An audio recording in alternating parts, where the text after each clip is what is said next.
Zach Nasty will fuck your bitch in the ass, and she won't be able to ever shit right again.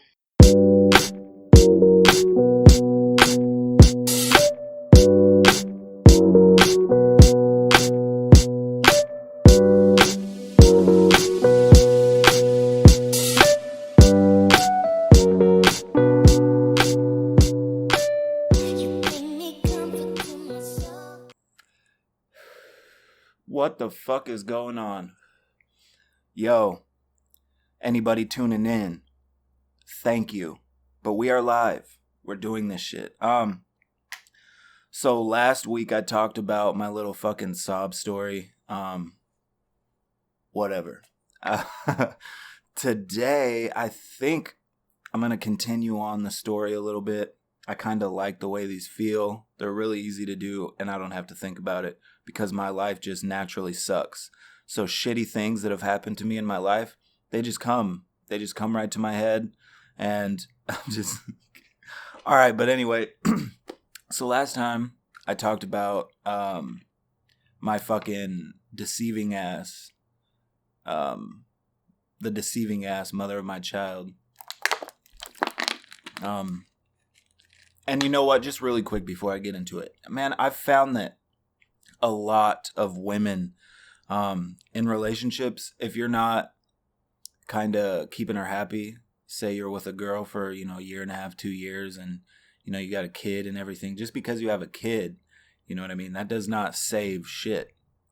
I can contest to that. So what I've seen is obviously a lot of women and men unhappy in relationships, especially when they're just co-parenting. That's all they do is they co-parent and then they spend time apart most of the day. The girl will seek a guy that makes her laugh. I've seen it so many fucking times. And it's always a guy that makes them laugh. You know what I mean? It always starts with that. Oh, he's so funny. He made me laugh and all this other shit. Fellas, before you lose your bitch, go make her laugh. I don't know. That might not save your relationship, but it could help. So, but anyway, fuck bitches, get money, man. That's what I'm saying. So I talked about my baby's mama marrying that weird old guy, and I had to leave. I think that's where I stopped on the last one with my goodbyes and shit. Anyway, so the only reason I left Missouri is because I didn't really have anywhere else to go, to live. We lived in Green Ridge, which, at the time was a population of 412 people or something like that. Some fucking crazy low number. So I had to bounce. I had to go back to Washington State. I had to dip, which was really hard for me because I just started to get things going in my life down there. And I felt like I was being pulled away as soon as things started to go all right, or decently all right. So I said my goodbyes and everything, which was really fucked up. It was really fast, and it wasn't special at all. Her mom drove me to the airport and just dropped me off. You know what I mean? She couldn't get me out the car fast enough, which is fine. I didn't like the bitch anyway. Rest in peace. I think she's dead now, but... but yeah, she dropped me off at the airport, and I got on a plane, came back home, and fuck, it's been so many years, it's hard for me to remember.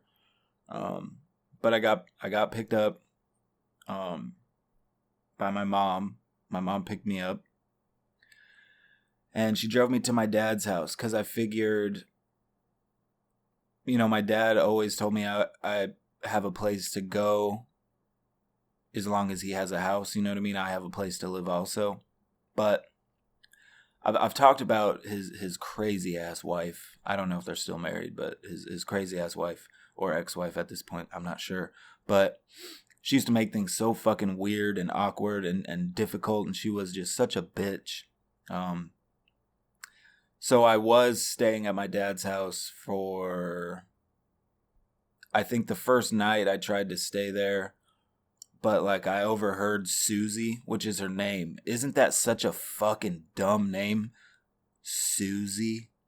Like what the fuck is that? Susie? Get the fuck out of here. Get really high and say that a bunch. Susie? Susie?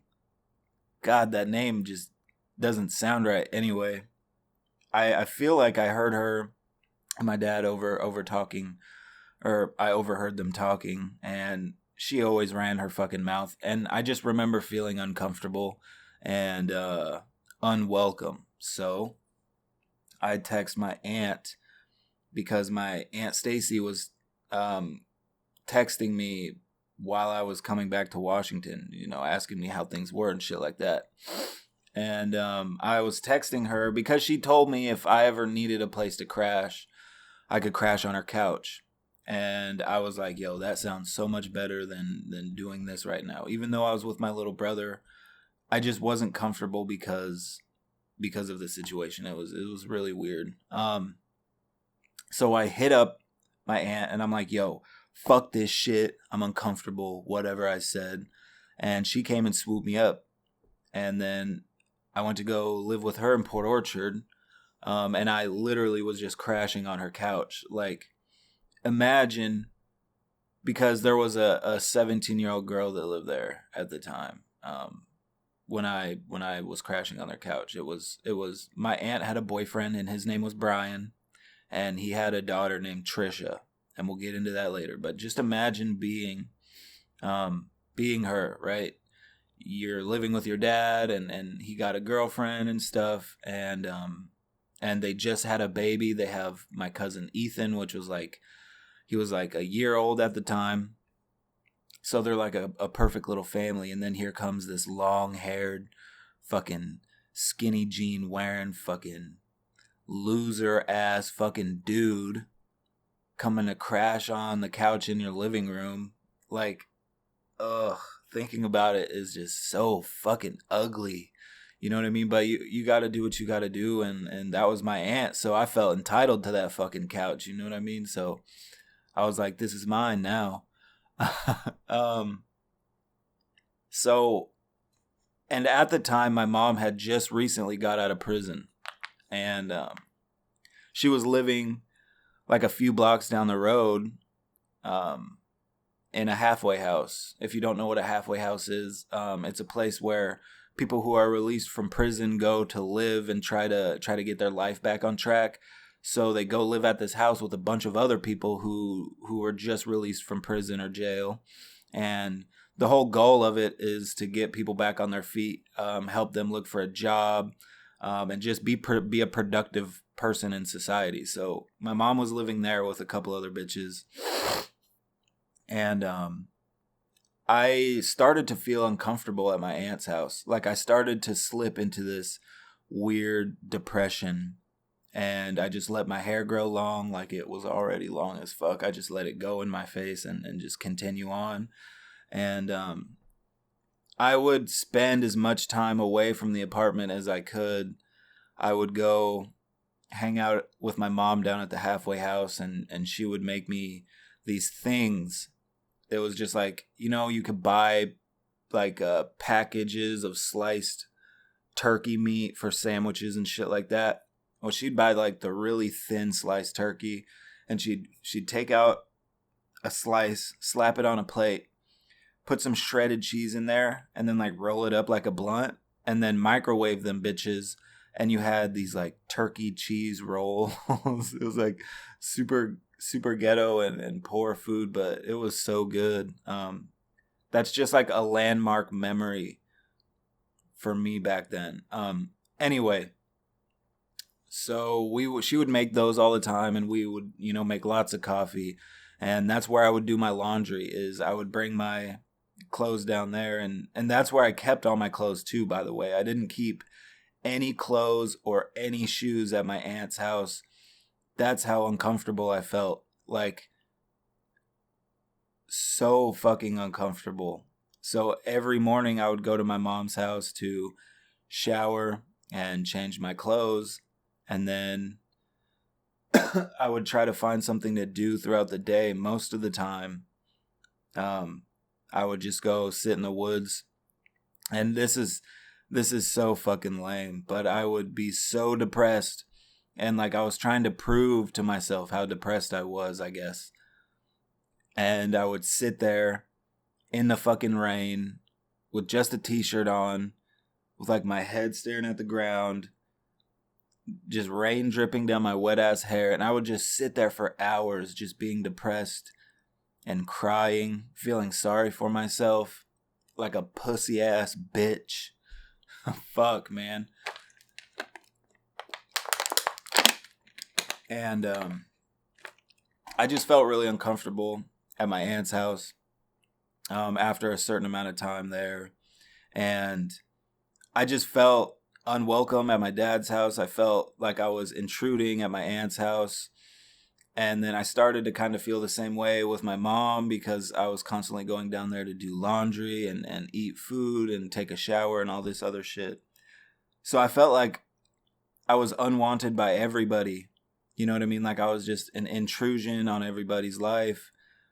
And on top of that, I had the fucking, the huge weight of my child's mother leaving me and marrying some dude she had just met. And while this is all going on, I have her new husband texting and calling my phone, getting me to hear Max, my son, getting my son to call him dad on the phone while I'm listening, just driving me so far over the fucking edge, like crazy. I felt like I wasn't even me anymore. Like I was just always beside myself. How fucking cliche is that? You fucking faggot. But anyway, I always felt like I was beside myself. I was really fucked up. I was really struggling and I didn't know what to do. And I started doing shit like getting tattoos and getting piercings and shit like that because I thought that's what Julie wanted, my baby's mom. I thought that's what she wanted because before that she had been attracted to like really punk guys, like punk skater guys, you know, skinny jeans, tattoos, skate shoes, long hair, listening to screamo music. I morphed into that person over months, like without even realizing it. That's who I turned into. And all of a sudden I'm wearing super skinny jeans. I got tattoos. I got lip piercings and piercings over here on my eye and fucking didn't even know who the fuck I was anymore. You know what I mean? And it was such a dark fucking time. So I think I was subconsciously like looking for attention. You know what I mean? Like I want someone to pay attention to me because I'm here and nobody fucking cares. That's how I felt. And so I tried to commit suicide one night. I know this turned fucking weird and I'm not trying to be like, oh, poor me. Oh my God. I was fucking dumb and looking for attention. I think I didn't go into it like this will get me attention. You know what I mean? It was like a subconscious thing. Anyway, so I was drinking a fifth of vodka at my aunt's house one night. Everybody was in bed. It was like 11 or 12. And they were alcoholics, so they had alcohol. They always had vodka in the freezer. So I opened the freezer and I started just taking swigs of vodka. And I mean, I probably took like 10 or 11 shots in total, just like doing big mouthful swigs. And, excuse me. And I sat at her counter, like the island. Sat at the island and I took a razor blade and I cut my wrist. And this was before I got tattoos all over my wrist now. I cut my wrist. And I just kind of let it lay there. And being drunk, my blood was really fucking thin. So it started to come out really fast. So I thought I was doing it right. And I was like, yeah, this is it, man. This is just it. And I like laid my wrist on the counter and like a pool of blood started to build up, you know what I mean, and shit. And then my aunt came out of her room and started walking down the hall to come to the kitchen. And she came around the corner and she like stopped and looked at me And then she's like, threw her arms up and she was like, Jesus fucking Christ, what the fucking motherfucking shit, fuck shit, fuck shit, fuck. And she grabbed like a roll of paper towels and put pressure on it and shit, you know, and crazy shit. Like, can you imagine walking out into your living room and seeing your nephew like poorly attempting suicide? Because I deep down feel like I didn't really want to die. I just wanted people to know that I wanted to fucking die. So that happened, and nope, we didn't really talk about it. It just happened, and it got cleaned up. I got bandaged up, and that was it. Nobody really asked me if I needed help. Nobody asked me if I needed anything or anybody to talk to. So I started to slope back into fucking like wanting to die again after a couple weeks. And we were on the second story, or we were on the second floor of the apartment complex. And she had a little back porch, like just a little patio in the back porch. And I remember it was just a rainy fucking day. I was just at their house because everybody was at work. So I was watching a movie, probably Forgetting Sarah Marshall. And I went outside to smoke a cigarette, and there's a railing, obviously, so no one falls off. So I got up on the railing and I sat like on my butt on the railing, and I dangled my feet over the edge, and I kind of just sat there, and I was smoking a cigarette, and I was like, man, I could just fall off this and die. Right now I could just break my neck and die. And I kind of just scooted myself closer off the edge. And then I finished my cigarette, and then I just kind of flung myself off of the second story, because I was like, yeah, if I just hit something hard enough, it'll just... And I landed straight on my back, and I had the wind was knocked out of me like super intensely. So I hit the ground, boom. The wind goes out of my body, and I'm kind of struggling to breathe for a minute. And I was like, my brain was like really confused, because I was like poorly attempting to kill myself, but subconsciously probably not really. But my brain knew that I couldn't breathe, and like I started to freak out a little bit because I couldn't breathe. And I just laid there, and I was like, gah! You know, like it didn't work, because my breath started to come back. And I was like, I stood up, I looked at myself. I mean, I'm just covered in mud and pine needles and sticks and twigs and all sorts of nasty shit, because I just fell in the dirt. And I kind of looked around. Nobody was looking. Nobody saw anything. I brushed myself off and went back upstairs, and was like, wow, that was a horrible attempt. So that's that. I don't really consider those suicide attempts. I feel like I more consider those attempts for seeking attention.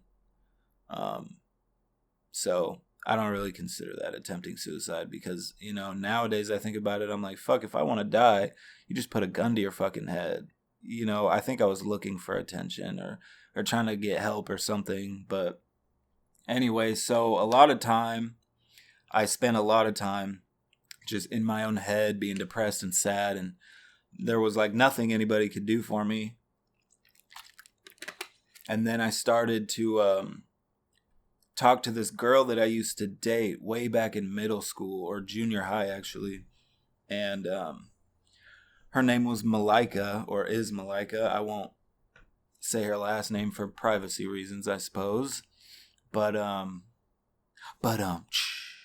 anyway, we started talking, and it was really nice, because I hadn't talked to her in a long time, and I really needed somebody. To talk to. And at that time, my aunt, you could tell she started to feel for me a little bit, because I would spend all my days, like a lot of the time, you know, after about a month being there, I was spending more time at my aunt's house. I started to get more comfortable.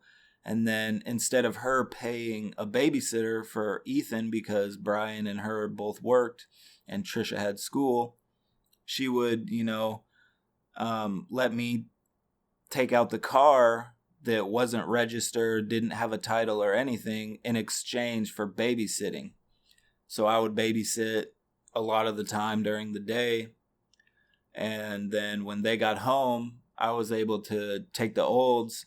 It was an Oldsmobile. I was able to take the Olds out and just drive around, you know what I mean? Whatever, have my own freedom finally. Even though I didn't have a license, the car wasn't registered, it didn't have a title, and it was probably stolen. But I didn't give a I really didn't give a fuck either way. So I was talking to Malika, and I had the car, or I had the ability to have a car, and she asked me to come pick her up one day. So I set it up, and I went to go pick her up, thinking I'm all cool, because this is the first time I've seen her since junior high, you know what I mean? And I'm pretty sure the last time I saw her, we made out, because we had this routine. I know this is going off the path. We had a routine because we got on buses at one school, we would mob all the way to another school and switch buses, and then we would be taken to our bus stop.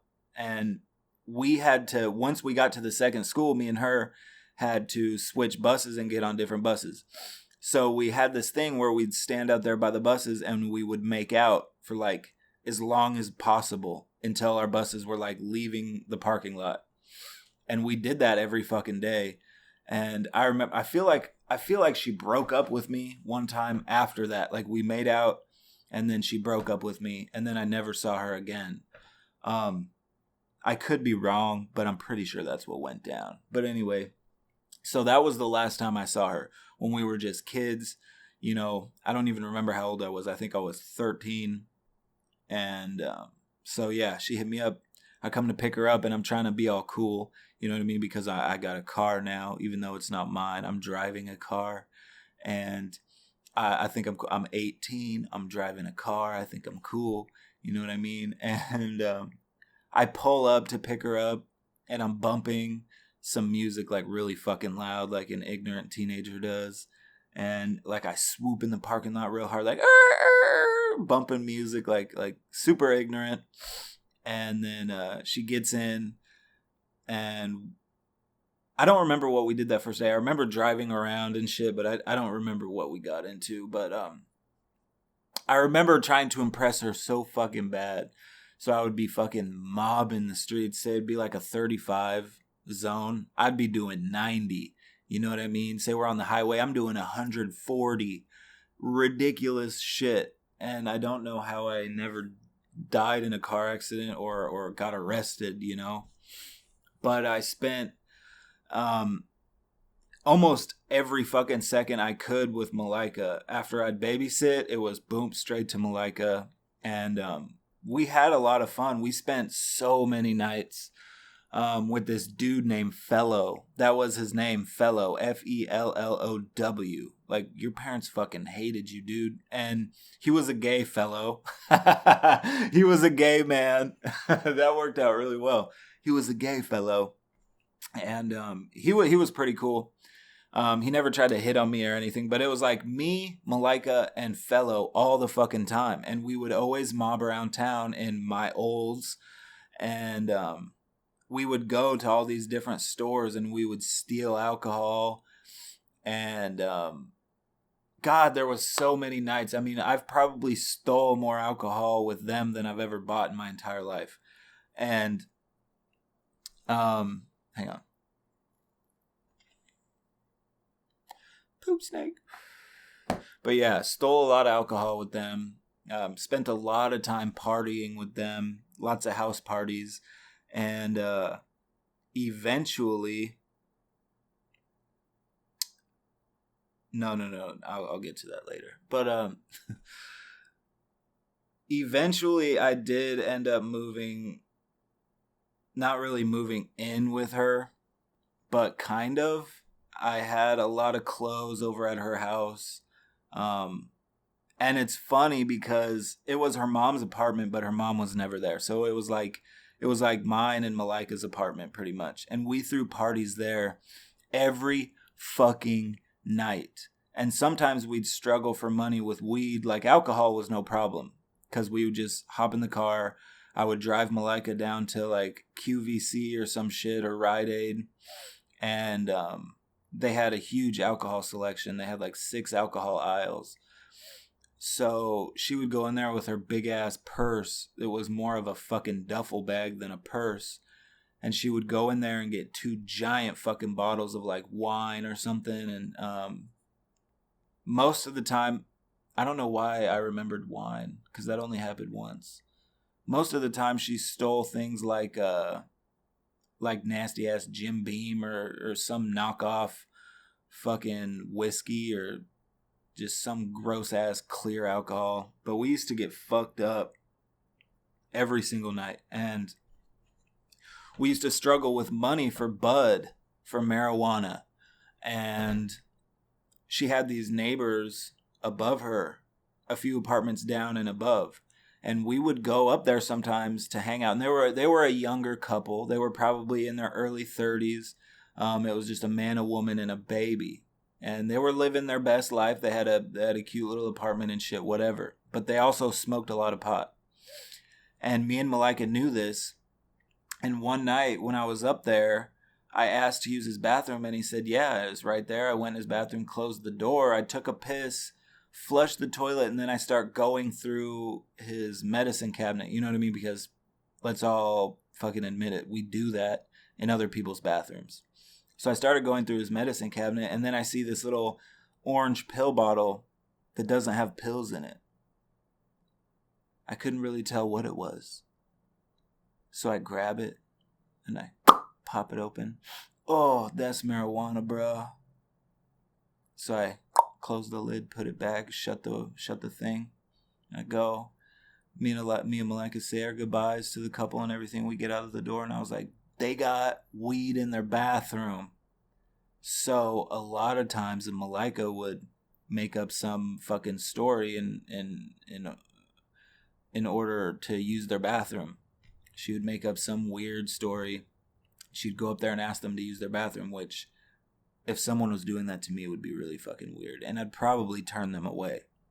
But they always said yes, and she'd go in her bathroom, or go in their bathroom, open the pill bottle, take maybe a gram and a half at a time, and then leave. And then we'd have a little bit of pot to smoke and shit like that. And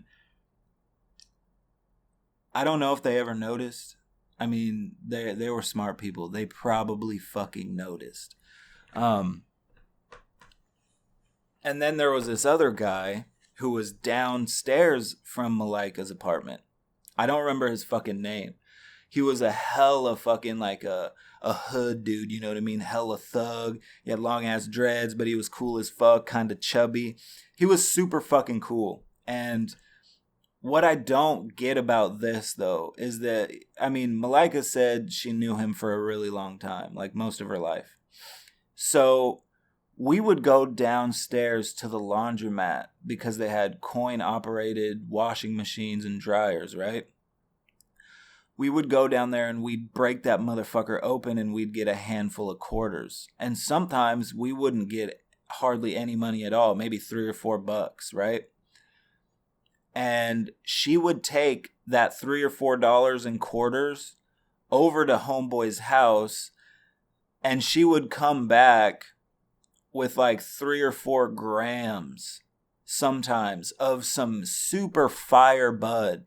So I'm sitting here thinking to myself, back then I was just like, damn, he is dumb and he's hooking us the fuck up. Maybe it's because he likes us. I don't know. But this dude is cool as fuck. So thinking about it now,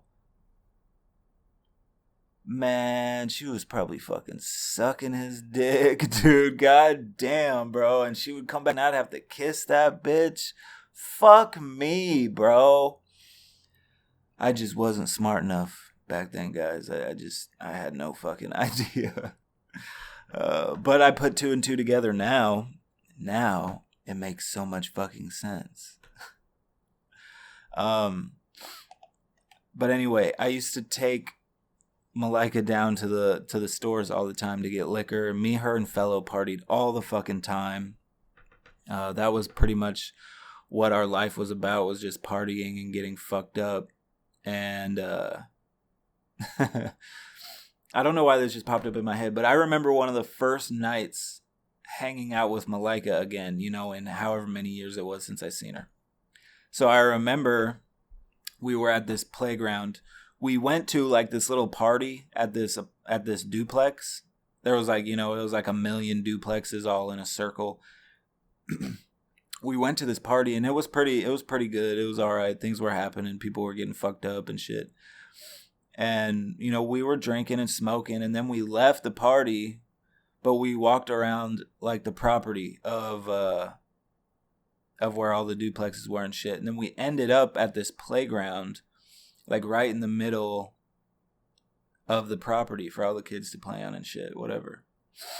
And I remember starting to like kiss her and shit. And then she started to suck me off a little bit. And then I was really fucked up, but I remember taking her pants off, like not all the way, just like to her knees. And we started to fuck on this play equipment. And I remember so vividly, like I was on top of her and I look up, like past the little kid slide, like look up and someone's like standing beside his car watching for a minute, and I continue to fuck, but I'm like cautious. I'm kind of like curious, like what is this guy just wants to get off watching or something, whatever.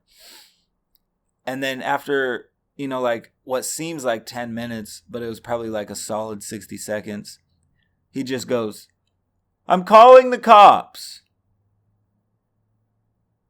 And that was it. But we finished, at least I finished. And then we got the fuck up out of there and then continued to party the rest of the night and shit like that. So, but not everything was all glitz and glam with Malika. We had our ups and downs, and we had some pretty rough times, obviously, because we didn't stay together.